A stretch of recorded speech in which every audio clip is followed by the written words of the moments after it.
सियावर रामचंद्र की सियावर रामचंद्र की जय सिया राम। उत्तर प्रदेश की राज्यपाल आनंदीबेन पटेल, राष्ट्रीय स्वयंसेवक संघ के परम पूजनीय सरसंघ चालक डॉक्टर मोहन भागवत जी, उत्तर प्रदेश के मुख्यमंत्री योगी आदित्यनाथ जी, श्री राम जन्मभूमि तीर्थ क्षेत्र ट्रस्ट के अध्यक्ष पूज्य महंत नृत्य गोपाल दास जी, पूज्य संत समाज, यहां पधारे सभी भक्तगण, देश और दुनिया से इस ऐतिहासिक पल के साक्षी बन रहे कोटि कोटि राम भक्त, देवी और सज्जनों, आज अयोध्या नगरी भारत की सांस्कृतिक चेतना के एक और उत्कर्ष बिंदु की साक्षी बन रही है। आज संपूर्ण भारत, संपूर्ण विश्व राममय है।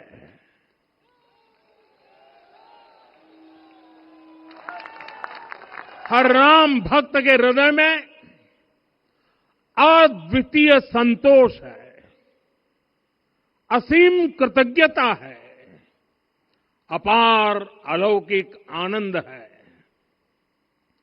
सदियों के घाव भर रहे हैं,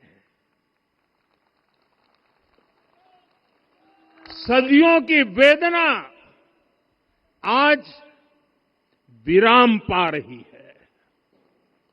सदियों का संकल्प आज सिद्धि को प्राप्त हो रहा है। आज उस यज्ञ की पूर्णाहुति है जिसकी अग्नि 500 वर्ष तक प्रज्वलित रही। जो यज्ञ एक पल भी आस्था से डिगा नहीं, एक पल भी विश्वास से टूटा नहीं। आज भगवान श्री राम के गर्भगृह की अनंत ऊर्जा, श्री राम परिवार का दिव्य प्रताप इस धर्म ध्वजा के रूप में इस दिव्यतम भव्यतम मंदिर में प्रतिष्ठापित हुआ है। और साथियों, ये धर्म ध्वजा केवल एक ध्वजा नहीं, ये भारतीय सभ्यता के पुनर्जागरण का ध्वज है। इसका भगवा रंग, इस पर रचित सूर्य वंश की ख्याति, वर्णित ओम शब्द और अंकित कोविदार वृक्ष राम राज्य की कीर्ति को प्रतिरूपित करता है। ये ध्वज संकल्प है, ये ध्वज सफलता है, ये ध्वज संघर्ष से सृजन की गाथा है, ये ध्वज सदियों से चले आ रहे स्वप्नों का साकार स्वरूप है।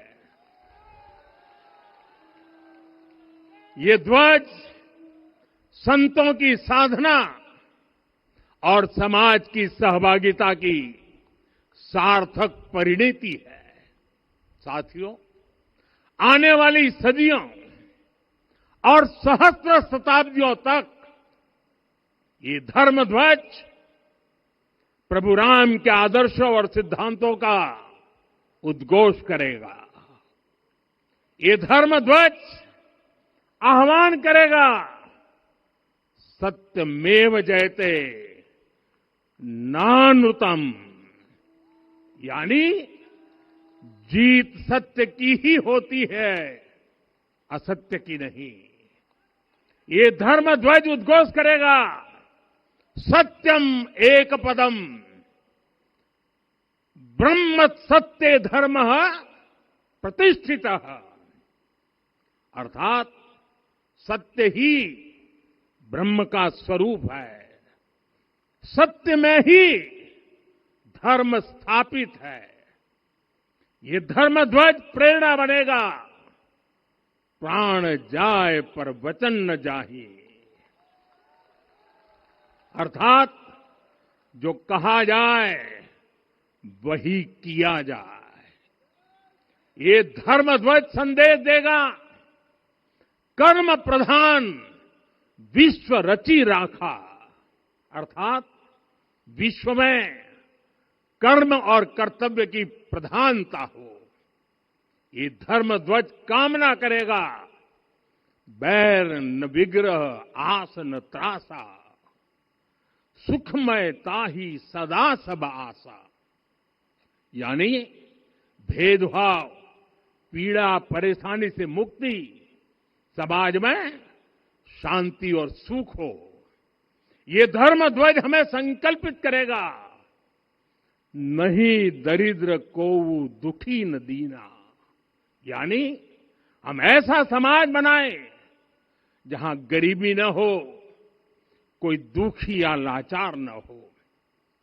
साथियों, हमारे ग्रंथों में कहा गया है, आरोपितम ध्वजम दृष्ट्वा, ये अभिनंदनित धार्मिका ते अपि सर्वे प्रमुच्यते महापातक कोटि भी, यानी जो लोग किसी कारण मंदिर नहीं आ पाते और दूर से मंदिर के ध्वज को प्रणाम कर लेते हैं, उन्हें भी उतना ही पुण्य मिल जाता है। साथियों, ये धर्म ध्वज भी इस मंदिर के ध्येय का प्रतीक है। ये ध्वज दूर से ही रामलला की जन्मभूमि के दर्शन कराएगा और युगों युगों तक प्रभु श्री राम के आदेशों और प्रेरणाओं को मानव मात्र तक पहुंचाएगा। साथियों, मैं संपूर्ण विश्व के करोड़ों राम भक्तों को इस अविस्मरणीय क्षण की, इस अद्वितीय अवसर की हार्दिक शुभकामनाएं देता हूं।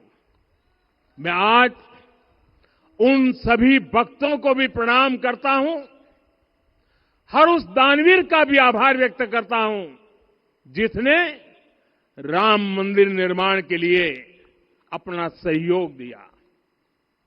मैं राम मंदिर के निर्माण से जुड़े हर श्रमवीर, हर कारीगर, हर योजनाकार, हर वास्तुकार, सभी का अभिनंदन करता हूं। साथियों, अयोध्या वह भूमि है जहां आदर्श आचरण में बदलते हैं। यही वह नगरी है जहां श्री राम ने अपना जीवन पथ शुरू किया था। इसी अयोध्या ने संसार को बताया कि एक व्यक्ति कैसे समाज की शक्ति से पुरुषोत्तम बनता है। जब श्री राम अयोध्या से वनवास को गए तो वे युवराज राम थे, लेकिन जब लौटे तो मर्यादा पुरुषोत्तम बनकर के आए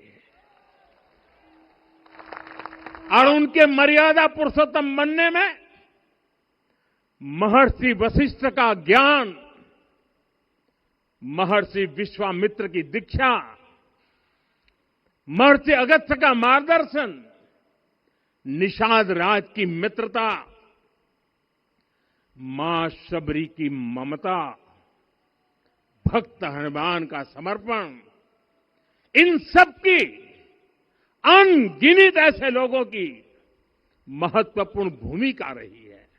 साथियों, विकसित भारत बनाने के लिए भी समाज की इसी सामूहिक शक्ति की आवश्यकता है। मुझे बहुत खुशी है कि राम मंदिर का दिव्य प्रांगण भारत के सामूहिक सामर्थ्य की भी चेतना स्थली बन रहा है। यहां 7 मंदिर बने हैं। यहां माता शबरी का मंदिर बना है, जो जनजातीय समाज के प्रेम भाव और आतिथ्य परंपरा की प्रतिमूर्ति है। यहां निषादराज का मंदिर बना है। ये उस मित्रता का साक्षी है जो साधन नहीं, साध्य को, उसकी भावना को पूजती है।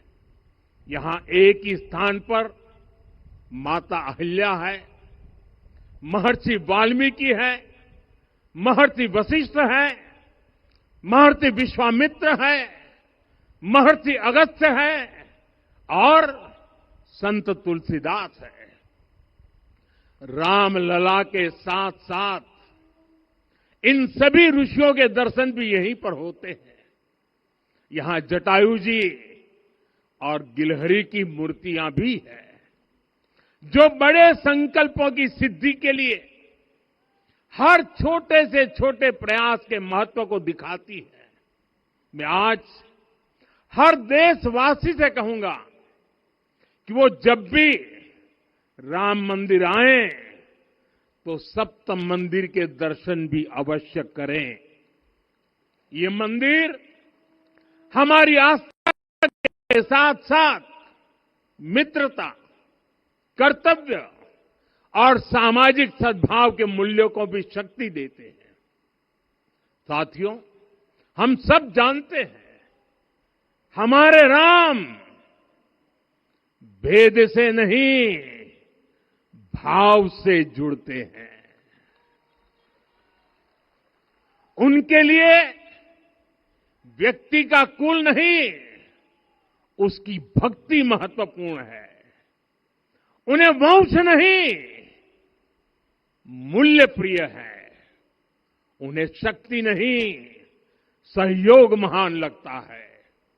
आज हम भी उसी भावना से आगे बढ़ रहे हैं।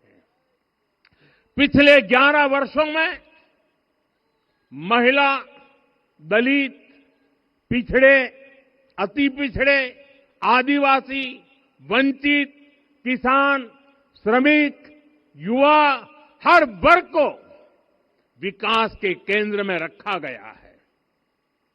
जब देश का हर व्यक्ति, हर वर्ग, हर क्षेत्र सशक्त होगा, तब संकल्प की सिद्धि में सबका प्रयास लगेगा और सबके प्रयास से ही 2047 जब देश आजादी के 100 साल मनाएगा, हमें 2047 तक विकसित भारत का निर्माण करना ही होगा। साथियों, रामलला की प्राण प्रतिष्ठा के ऐतिहासिक अवसर पर मैंने राम से राष्ट्र के संकल्प की चर्चा की थी। मैंने कहा था कि हमें आने वाले 1000 वर्षों के लिए भारत की नींव मजबूत करनी है। हमें याद रखना है, जो सिर्फ वर्तमान का सोचते हैं वो आने वाली पीढ़ियों के साथ अन्याय करते हैं। हमें वर्तमान के साथ साथ भावी पीढ़ियों के बारे में भी सोचना है, क्योंकि हम जब नहीं थे ये देश तब भी था, जब हम नहीं रहेंगे ये देश तब भी रहेगा। हम एक जीवंत समाज है, हमें दूरदृष्टि के साथ ही काम करना होगा। हमें आने वाले दशकों, आने वाली सदियों को ध्यान में रखना ही होगा। और साथियों, इसके लिए भी हमें प्रभु राम से सीखना होगा। हमें उनके व्यक्तित्व को समझना होगा। हमें उनके व्यवहार को आत्मसात करना होगा। हमें याद रखना होगा, राम यानी आदर्श, राम यानी मर्यादा, राम यानी जीवन का सर्वोच्च चरित्र, राम यानी सत्य और पराक्रम का संगम। दिव्य गुणे शक्र समो रामः सत्य पराक्रमः। राम यानी धर्म पथ पर चलने वाला व्यक्तित्व। रामः सत्पुरुषो लोके सत्यः सत्यपरायणः। राम यानी जनता के सुख को सर्वोपरि रखना, प्रजा सुखत्वे चंद्रस्य। राम यानी धर्म और क्षमा का दरिया। वसुधाया क्षमा गुणे है। राम यानी ज्ञान और विवेक की पराकाष्ठा। बुद्धया बृहस्पते तुल्य। राम यानी कोमलता में दृढ़ता। मृदु पूर्वज भाषते। राम यानी कृतज्ञता का सर्वोच्च उदाहरण। कदाचन नोपकारेण कृति नैकेन तुष्यति। राम यानी श्रेष्ठ संगति का चयन। शीला वृद्धे ज्ञान वृद्धे वयोवृद्धे च सज्जनै। राम यानी विनम्रता में महाबल। वीर्यवान च वीर्येण महता स्वेन विस्मितः। राम यानी सत्य का अडिग संकल्प। न च अनुत्र कथो विद्वान। राम यानी जागरूक, अनुशासित और निष्कपट मन। निस्तिंद्र अपम्रत च स्वदोष परदोषवित। साथियों, राम सिर्फ एक व्यक्ति नहीं, राम एक मूल्य है, एक मर्यादा है, एक दिशा है। अगर भारत को साल 2047 तक विकसित बनाना है, अगर समाज को सामर्थ्यवान बनाना है, तो हमें अपने भीतर राम को जगाना होगा। हमें अपने भीतर के राम की प्राण प्रतिष्ठा करनी होगी। और इस संकल्प के लिए आज से बेहतर दिन और क्या हो सकता है। साथियों, 25 नवंबर का यह ऐतिहासिक दिन अपनी विरासत पर गर्व का एक और अद्भुत क्षण लेकर आया है। इसकी वजह है धर्म ध्वजा पर अंकित कोविदार वृक्ष। ये कोविदार वृक्ष इस बात का उदाहरण है कि जब हम अपनी जड़ों से कट जाते हैं तो हमारा वैभव इतिहास के पन्नों में दब जाता है। साथियों, जब भरत अपनी सेना के साथ चित्रकूट पहुंचे तो लक्ष्मण ने दूर से ही अयोध्या की सेना को पहचान लिया। ये कैसे हुआ, इसका वर्णन वाल्मीकि जी ने किया है। और वाल्मीकि जी ने क्या वर्णन किया है? उन्होंने कहा है, विराजित उद्गत स्कंधम कोविदार ध्वजः रथे। लक्ष्मण कहते हैं, राम, सामने जो तेजस्वी प्रकाश में विशाल वृक्ष जैसा ध्वज दिखाई दे रहा है, वही अयोध्या की सेना का ध्वज है। उस पर कोविदार का शुभ चिन्ह अंकित है। साथियों, आज जब राम मंदिर के प्रांगण में कोविदार फिर से प्रतिष्ठित हो रहा है कि जब हम अपनी पहचान भूलते हैं तो हम स्वयं को खो देते हैं, और जब पहचान लौटती है तो राष्ट्र का आत्मविश्वास भी लौट आता है। और इसलिए मैं कहता हूं, देश को आगे बढ़ना है तो अपनी विरासत पर गर्व करना होगा। साथियों, अपनी विरासत पर गर्व के साथ साथ एक और बात भी महत्वपूर्ण है, और वो है गुलामी की मानसिकता से पूरी तरह मुक्ति। आज से 190 साल पहले 190 साल पहले साल 1835 में 1835 में मैकाले नाम के एक अंग्रेज ने भारत को अपनी जड़ों से उखाड़ने के बीज बोए थे। मैकाले ने भारत में मानसिक गुलामी की नींव रखी थी। 10 साल बाद यानी 2035 में उस अपवित्र घटना को 200 वर्ष पूरे हो रहे हैं। कुछ दिन पहले मैंने एक कार्यक्रम में आग्रह किया था कि हमें आने वाले 10 वर्षों तक उस 10 वर्षों का लक्ष्य लेकर चलना है कि भारत को गुलामी की मानसिकता से मुक्त करके रहेंगे। साथियों, सबसे बड़ा दुर्भाग्य यह है कि मैकाले ने जो कुछ सोचा था उसका प्रभाव कहीं व्यापक हुआ। हमें आजादी मिली लेकिन हीन भावना से मुक्ति नहीं मिली। हमारे यहां एक विकार आ गया कि विदेश की हर चीज, हर व्यवस्था अच्छी है और जो हमारी अपनी चीजें हैं उनमें खोट ही खोट है। साथियों, गुलामी की यही मानसिकता है जिसने लगातार यह स्थापित किया। हमने विदेशों से लोकतंत्र लिया। कहा गया कि हमारा संविधान भी विदेश से प्रेरित है, जबकि सच ये है कि भारत लोकतंत्र की जननी है, मदर ऑफ डेमोक्रेसी है। लोकतंत्र हमारे डीएनए में है।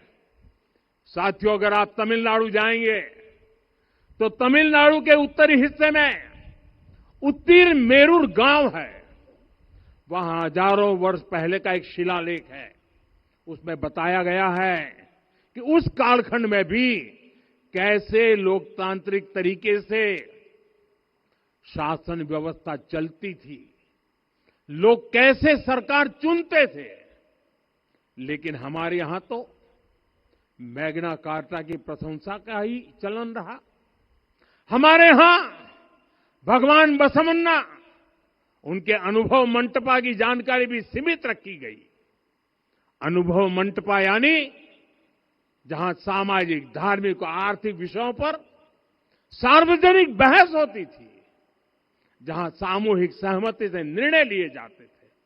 लेकिन गुलामी की मानसिकता के कारण इस भारत की कितनी ही पीढ़ियों को इस जानकारी से भी वंचित रखा गया।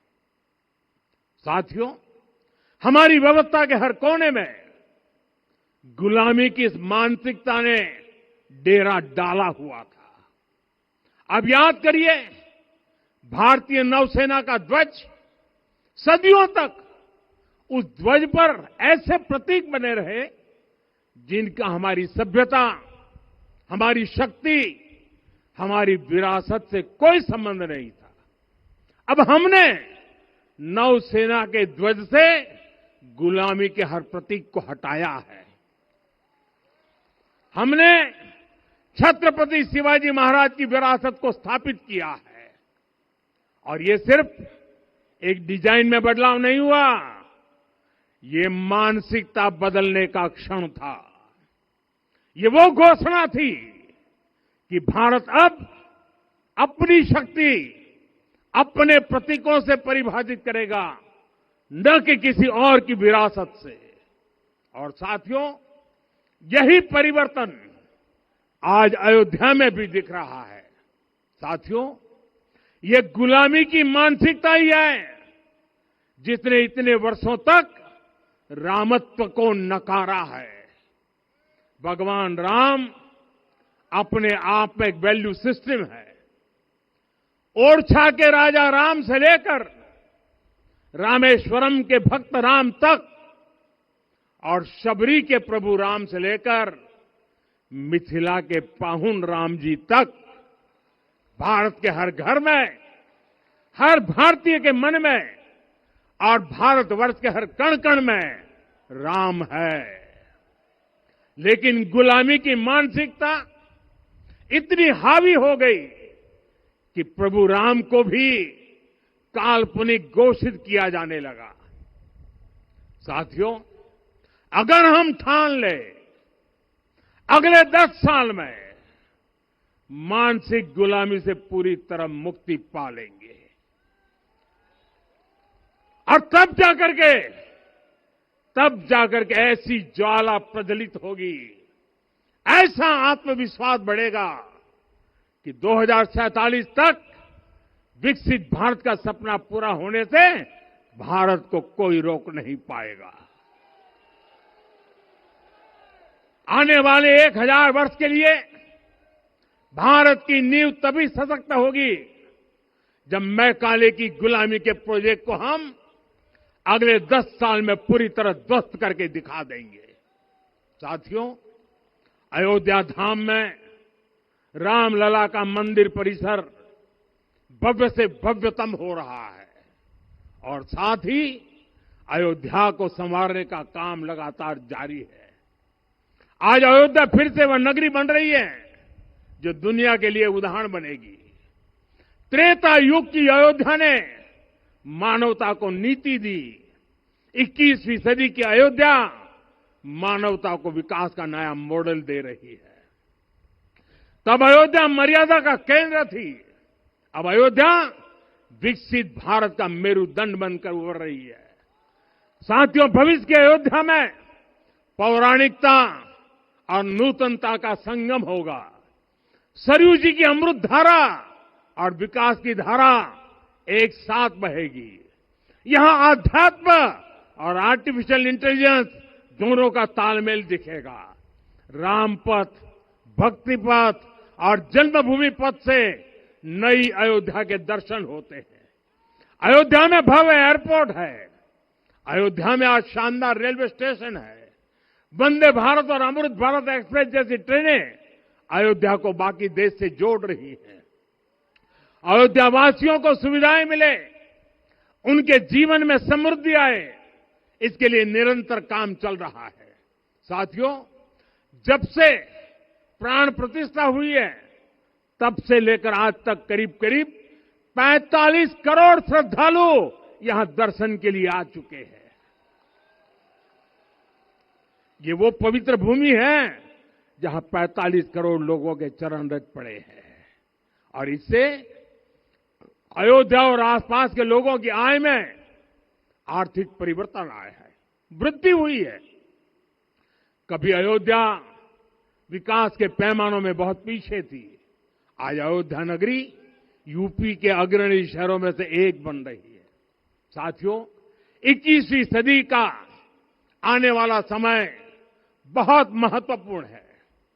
आजादी के बाद के 70 साल में भारत विश्व की 11वीं सबसे बड़ी अर्थव्यवस्था बना। 70 साल में 11वीं।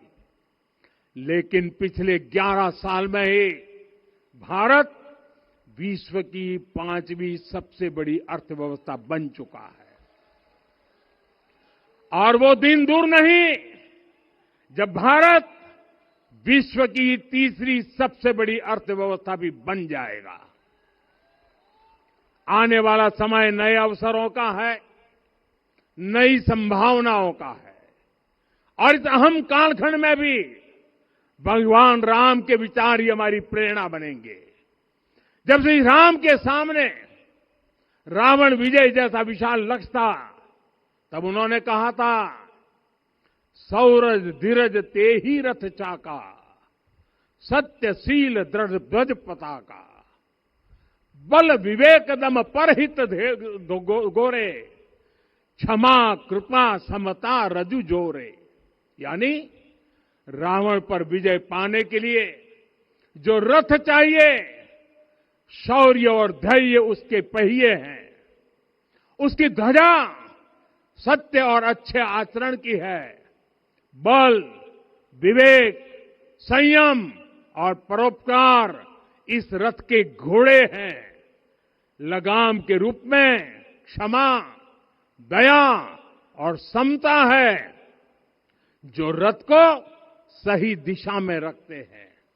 साथियों, विकसित भारत की यात्रा को गति देने के लिए ऐसा ही रथ चाहिए, ऐसा रथ जिसके पहिए शौर्य और धैर्य हो, यानी चुनौतियों से टकराने का साहस भी हो और परिणाम आने तक दृढ़ता से डटे रहने का धैर्य भी हो। ऐसा रथ जिसकी ध्वजा सत्य और सर्वोच्च आचरण हो, यानी नीति, नियत और नैतिकता से समझौता कभी न हो। ऐसा रथ जिसके घोड़े बल, विवेक, संयम और परोपकार हो, यानी शक्ति भी हो, बुद्धि भी हो, अनुशासन भी हो और दूसरों के हित का भाव भी हो। ऐसा रथ जिसकी लगाम क्षमा, करुणा और संभाव हो, यानी जहां सफलता का अहंकार नहीं और असफलता में भी दूसरों के प्रति सम्मान बना रहे। और इसलिए मैं आदरपूर्वक कहता हूं, ये पल कंधे से कंधा मिलाने का है, ये पल गति बढ़ाने का है। हमें वो भारत बनाना है जो राम राज्य से प्रेरित हो, और ये तभी संभव है जब स्वयं हित से पहले देश हित होगा, जब राष्ट्रहित सर्वोपरि रहेगा। एक बार फिर आप सभी को बहुत बहुत शुभकामनाएं देता हूं। जय सिया राम, जय सिया राम, जय सिया राम।